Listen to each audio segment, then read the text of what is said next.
할렐루야. 새날을 주신 하나님을 찬양합니다. 귀하고 복된 이 날을 주신 하나님께서 새날만이 아니라 여러분이 간절히 소망하는 것에 응답해 주시고 무엇보다 성령을 주셔서 충만케 하시는 그 은혜 가운데 살아가시는 여러분 되시기를 축복합니다. 오늘 함께 본 욥기 12장은 어제 보았던 나아마 사람 소발의 말에 대한 욥의 대답입니다. 욥의 대답은 12장만이 아니라 14장까지 이어갑니다. 그런데 본문 2절의 말씀을 보면 소발을 향하여 말한 것이라면 너만, 너가 라고 말해야 하는데 그렇게 하지 않고 너희만, 너희가 라고 복수의 단어를 쓰고 있는 것을 보게 됩니다.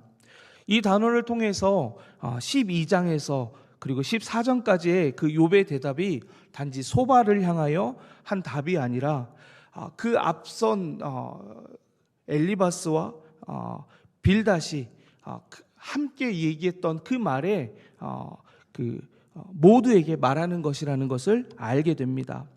욥의 친구들은 하나같이 욥이 당한 고난의 이유를 그가 죄를 지었기 때문이라고 말합니다. 그래서 그것을 욥에게 가감없이 말했습니다. 그 말은 오히려 욥에게 비수와 같이 꽂혔고 정죄의 시선으로 온갖 상처가 되는 말들이 되었습니다. 자신을 향한 그 곱지 않은 말들 때문이었을까요? 아내의 저주의 말에도 침착했던 욥은 더 이상 좋은 말로 친구들에게 말을 하지 않고 있습니다. 너희만 참 하나님의 백성이냐? 너희만 지혜롭냐? 너만 잘났냐? 라고 지금 이야기하는 것입니다. 욥은 본문 4절에서 자신을 하나님께 불러 아뢰어 들으심을 입은 내가 라고 말하고 있습니다. 이는 하나님과 긴밀한 교제를 한 사이라고 얘기하는 것이고 하나님이 자신의 기도에 응답했다라는 것을 뜻하는 것으로 자신의 신앙이 추상적인 막연한 그런 신앙이 아니라 직접 하나님을 경험했던 실제적인 신앙이라고 말하고 있는 것입니다. 곧 너희가 아는 만큼 나도 하나님을 알고 있다. 그런데 내가 지금 웃음거리가 되었고 조롱거리가 되었다라고 새 친구들에게 따져 묻고 있는 것입니다. 이런 욥의 새 친구들에게 한계가 있음을 보게 됩니다. 그것은 이론과 교리에 멈춰져 있는 신앙입니다. 전통적인 신앙 안에서 교육을 받은 내용으로만 하나님을 이해하고 있다라는 것입니다. 우리도 하나님을 경험하지 못하고 교육받은 내용으로 글로 배운 하나님을 전부라고 생각하면 신앙인이 아니라 종교인으로 남을 수 있다는 것을 기억해야 합니다. 더 나아가 하나님과 무관한 사람, 하나님을 떠난 사람이 될 수 있다는 것을 우리는 기억해야 합니다. 그래서 우리 주변에 있는 또 다른 욥에게 욥의 새 친구와 같이 위로와 사랑의 말이 아니라 정죄의 말로 그가 겪고 있는 그 고난보다 더 힘겹게 하고 수치스럽게 만드는 말들로 다가갈 수 있다는 겁니다. 사탄의 모습을 한번 생각해 보십시오. 사탄은 우리를 고발하는 자가 되어서 우리를 하나님으로부터 끊어지게 만들려고 합니다. 하지만 예수님의 모습은 어떻습니까?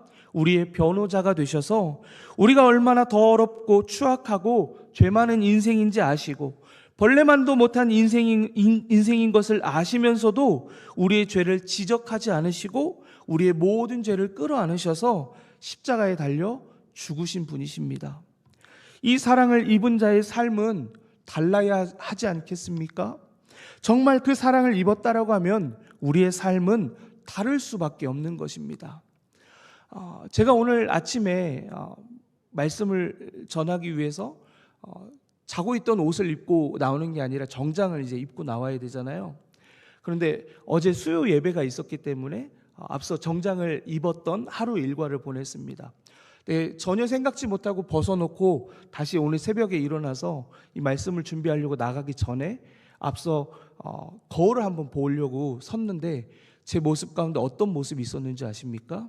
왼쪽 어깨에 저희 집 6개월밖에 안 된 아이가 흘려놓은 침 자국이 있었습니다.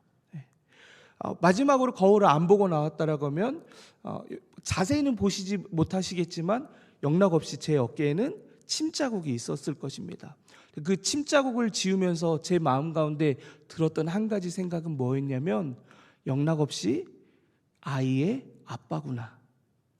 여러분의 인생 가운데 하나님의 사랑이 남아있다라고 하면, 그 십자가의 사랑으로 우리의 죄사함을 받았다라고 하면, 아이의 침이 묻은 어깨가 아빠의 당연한 모습과 같이 여러분의 삶의 모습과 언어와 그 모든 것에는 그것이 분명히 나타나야 하는 삶이 있어야 된다라는 걸 이 새벽에 말씀을 전하기 직전에 또 깨닫게 해주시는 은혜가 있었습니다. 오늘 여러분의 삶 가운데 그 사랑으로 그 누구와 다르게 살아가시는 여러분 되시기를 간절히 축복합니다. 성도의 신앙은 하나님의 말씀과 함께 하나님께 불러 아뢰어 들으심을 입은 곧 체험적인 삶에서 나오는 것입니다. 그래서 우리는 다른 어떤 것에 소망을 두며 바라는 것이 아니라 나를 사랑하신 예수님의 사랑, 나의 기도에 응답하신 하나님의 은혜가 넘쳐나기를 간절히 소망해야 합니다. 그래서 오늘 이 하루 여러분의 삶에 그 하나님의 사랑과 은혜가 넘쳐나기를 소망하며 참 신앙인으로 살아가는 여러분 되시기를 축복합니다. 본문 6절의 말씀을 함께 읽어보도록 하겠습니다. 본문 6절의 말씀입니다. 강도의 장막은 형통하고 하나님을 진노하게 하는 자는 평안하니 하나님이 그의 손에 후히 주심이니라. 아멘. 여러분, 이 말씀 읽으시면서 아멘이란 말이 쉽게 나오십니까? 지금 읽은 말씀은 이런 말입니다. 강도가 형통하고 하나님을 진노케 하는 자가 평안하다. 욥의 세 친구들이 말하는 것은 죄를 지으면 벌을 받는다는 인과응보의 법칙을 이야기합니다. 그런데 욥의 친구들이 욥에게 얘기했던 것처럼 너가 죄를 지었기 때문에 너의 삶이 형통치 않고 평안이 없다라고 얘기하는 건데, 지금 그걸 뒤집어서 악인에게 형통이 있고 하나님을 진노케 하는 사람에게 평안이 있다라고 이야기하는 것입니다. 그것이 우리로 하여금 과연 받아들여지는 법칙이냐라는 거죠. 반대로 또 이렇게 얘기해 볼 수 있습니다. 하나님의 말씀대로 살고 누가 보아도 저 사람은 정말 하나님께서 기뻐할 사람이야 라고 평가되어지는 사람인데, 욥과 같이 정말 힘겹게 살아가는 신앙인들이 우리 주변에 적지 않게 보게 된다라는 겁니다. 그러면 여러분, 이런 현실 가운데 여러분 왜 우리의 삶에 악인의 형통과 의인의 고난이 주어지는지 여러분 그 이유를 분명히 알고 계십니까? 이어서 7절과 8절에서 욥은 짐승과 공중의 새와 땅 그리고 바다의 고기에서 하나님의 뜻을 물어보라고 이야기합니다. 앞서 이해할 수 없었던 그 상황과 달리 이 자연 만물은 하나님의 뜻을 분명히 나타낸다라고 욥은 생각했기 때문에 욥의 친구들에게 이렇게 말했던 겁니다. 그런데 여러분, 자연 만물을 통해서 우리가 하나님을 다 알 수 있습니까? 말씀을 준비하면서 제가 새롭게 안 사실이 하나가 있습니다. 그것은 지구에서 살아 숨쉬는 것의 대부분이 바다에 살고 있다는 겁니다. 제가 이전에 알고 있었던 상식은 육상 가운데 있는 동물들 정말 많잖아요. 여러 동물들이 있습니다. 그런데 동물원을 가면 처음 보는 동물을 보게 되고요. TV에서 동물에 관련된 다큐멘터리를 보면 처음 보는 동물들도 만나게 됩니다. 그러면 하물며 내 눈으로 보고 있는 이 동물들도 너무나 많고 아직 내가 보지 못한 동물들도 이렇게 많은데, 제가 말씀드렸죠. 지구에 살아 숨쉬고 있는 대부분의 생물들은 바다에 살고 있다. 그런데 더 놀라운 사실은요, 이 바다 생물은 전체가 100이라고 했을 때 이 사람들이 발견한 건 그 중에 하나밖에 되지 않는다라는 겁니다. 놀랍지 않으십니까? 다시 말씀드려야 놀라실까요? 네. 우리가 모르는 생물들이 그 바다 속에 그렇게 많다라는 겁니다. 그러면 여기서 우리가 한 가지 생각할 수 있는 게 있습니다. 그 깊고 깊은 바다를 사람이 다 알지 못하는데 그 바다를 지으신 하나님을 안다라고 말하는 것이 옳은 표현일까요?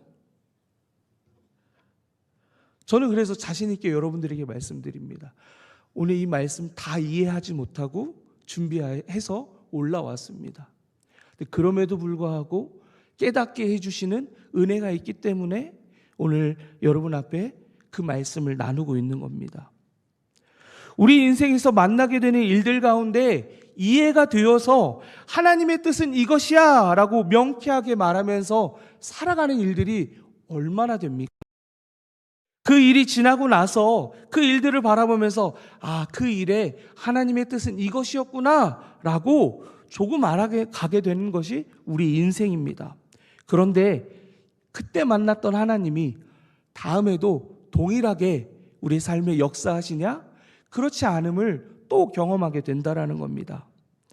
이런 경험을 통해서 우리가 분명하게 알게 되는 사실은 내가 하나님을 잘 안다가 아니라 내가 하나님을 다 알 수 없는 것을 내가 안다라고 고백하는 겁니다.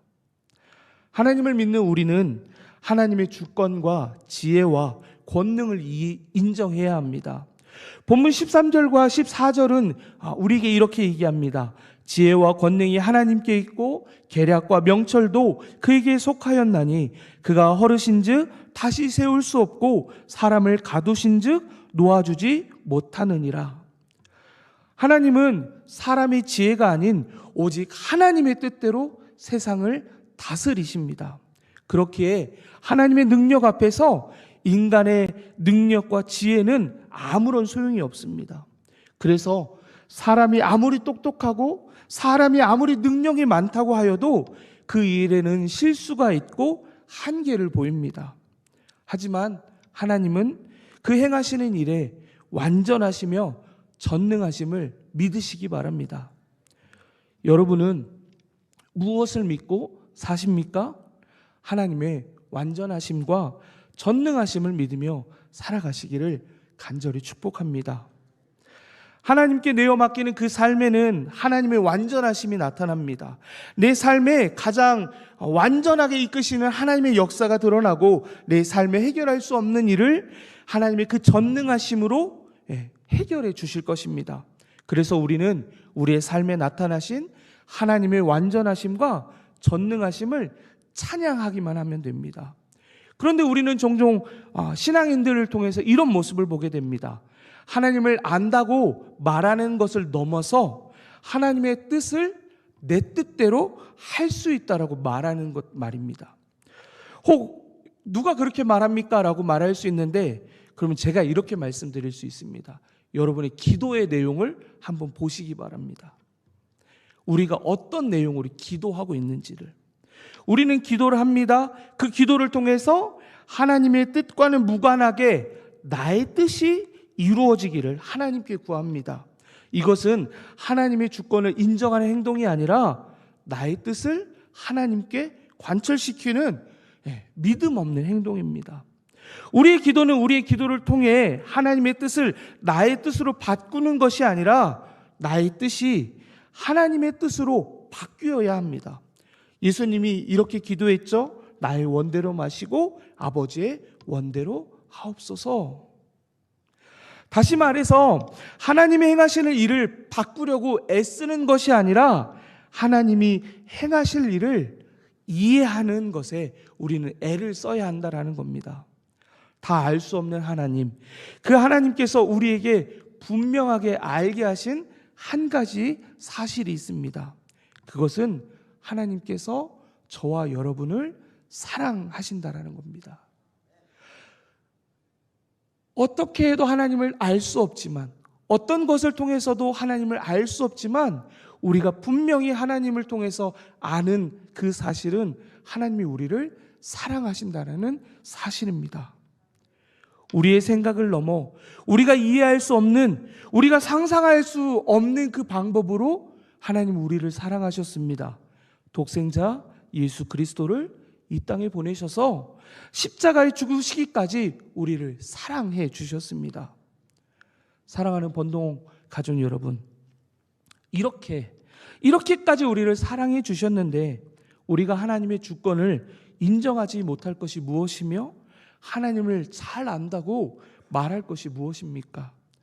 죽기까지 사랑하신 그 하나님의 사랑은 우리가 겪는 이해할 수 없는 그 어떤 상황에서도 하나님을 향한 신뢰를 놓지 말아라. 하나님만 의지해라 라고 우리에게 말하고 있습니다. 설사 내가 처한 상황이 감당할 수 없을 만큼 큰 고난일지라도 우리에게 포기하지 마. 나만 의지해 라고 말씀하시는 그 하나님의 음성을 붙들고 살아가시는 여러분 되시길 축복합니다. 그래서 우리가 다 할 수 없지만 하나님이 우리를 사랑하신다는 그 사실만큼이 우리에게 분명하지 않습니까? 그래서 오늘 이 하루를 살아갈 때 우리를 사랑하시는 그 하나님만을 더욱 신뢰하고 의지하며 살아가는 여러분들 되시기를 간절히 축복합니다. 그래서 하나님의 지혜와 능력이 십자가에서 승리하신 것 같이 우리의 삶을 역전시키시고 우리의 상황을 뒤집으시고 우리로 하여금 승리케 하셔서 승리의 노래를 부르게 하실 것입니다. 그 하나님을 소망하시며 이 하루도 힘차게 나아가시는 여러분 되시기를 간절히 축복합니다.